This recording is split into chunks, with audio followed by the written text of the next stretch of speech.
Hai, pernahkah kalian mengetahui jika tanaman memiliki sistematikanya tersendiri sehingga mereka memiliki nama spesifik secara Latin maupun umum? Apa yang dimaksud dengan nama Latin atau kita bisa rangkaikan dengan sistem taksonomi?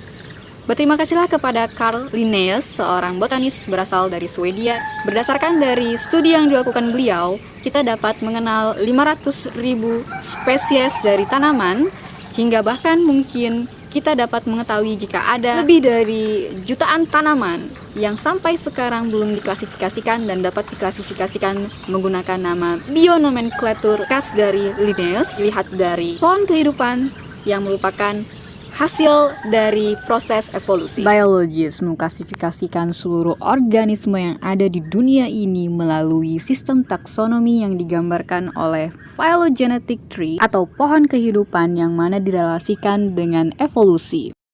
Mekanisme evolusi selalu berakhir pada suatu sistem kehidupan yang kita lihat di dunia ini. Dan itu merupakan sesuatu yang sangat besar, di mana areanya kadang sangat membingungkan. Domain adalah bakteria, archaea, dan juga eukarya. Protista berada di dalam satu domain yang dikatakan monera, terdiri dari archaea dan juga bakteria. Dan di sini archaea sangat terkenal sekali dengan membran sel yang berbeda dan juga RNA yang mirip seperti yang kita bentuk. Kita, ya. Kamu dan saya itu termasuk eukarya. Setelah eukarya, kita sangat mengenal dengan kata-kata kingdom, termasuk di dalamnya protista, fungi, plantae, dan juga animalia. Dan kingdom ini dibedakan berdasarkan dari cara memperoleh makanannya. Autotrophs, yaitu ketika tanaman dapat memberikan makanan dengan sendirinya melalui proses fotosintesis, sedangkan animalia memerlukan organisme lain untuk memperoleh makanannya sehingga dapat dikatakan sebagai heterotrophs. Dan di sini juga termasuk proses fotokimia atau hasil yang diperoleh dari reaksi kimia dan contohnya adalah fungi. Bagaimana dengan protista? Sangat aneh. Protista memperoleh makanannya secara autotrophs dan juga heterotrophs. Klasifikasi yang diberikan dari pohon kehidupan tersebutlah yang membuat kita tidak bingung untuk mengetahui jenis apakah makhluk hidup yang kita lihat. Masuk di dalamnya kita klasifikasikan berdasarkan organ yang dimiliki oleh tumbuh-tumbuhan tersebut. Dan mengapa fungi tidak termasuk tanaman? Karena fungi memiliki membran sel yang membentuk kitin. Ada yang mendokumentasikan cabai, maka berikanlah nama latinnya berdasarkan spesies yang kalian lihat. Karena cabai itu bermacam-macam. Ada cabai terpedas di dunia, ada cabai besar, ada cabai hijau, ada cabai keriting, dan yang lain. Kapan evolusi dimulai?